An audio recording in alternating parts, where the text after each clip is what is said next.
Hello friends, welcome back our YouTube channel.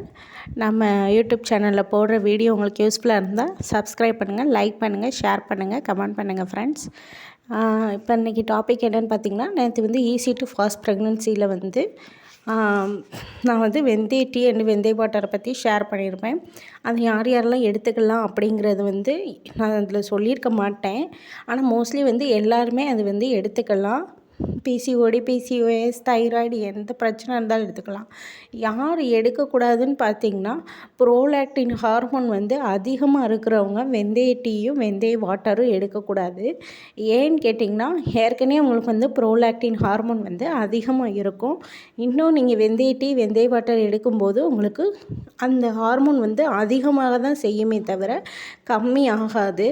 So வந்து doctors வந்து report கொடுத்துருப்பாங்க. எப்படியும் அந்த ப்ரோலாக்டின் ஹார்மோன் யாருக்கெல்லாம் அதிகமாக இருக்குதுன்னு சொல்லியிருக்காங்களோ அவங்க வந்து வெந்தய டீயும் வெந்தய வாட்டரும் எடுத்துக்க வேண்டாம். மற்ற எல்லோரும் எடுத்துக்கலாம். பிசிஓடி, பிசிஓஎஸ், அப்புறம் தைராய்டு, வேறு எந்த பிரச்சனை இருந்தாலும் நீங்கள் தைரியமாக எடுத்துக்கலாம். பெண்களுக்கான ஒரு மிகச்சிறந்த ஒரு மருந்துன்னு தான் இதை நான் சொல்லுவேன். ஏன்னா இது நான் யூஸ் பண்ணி எனக்கு ரிசல்ட் கிடைக்க போய் தான் நான் உங்கள் கூட ஷேர் பண்ணுறேன். Thank you friends.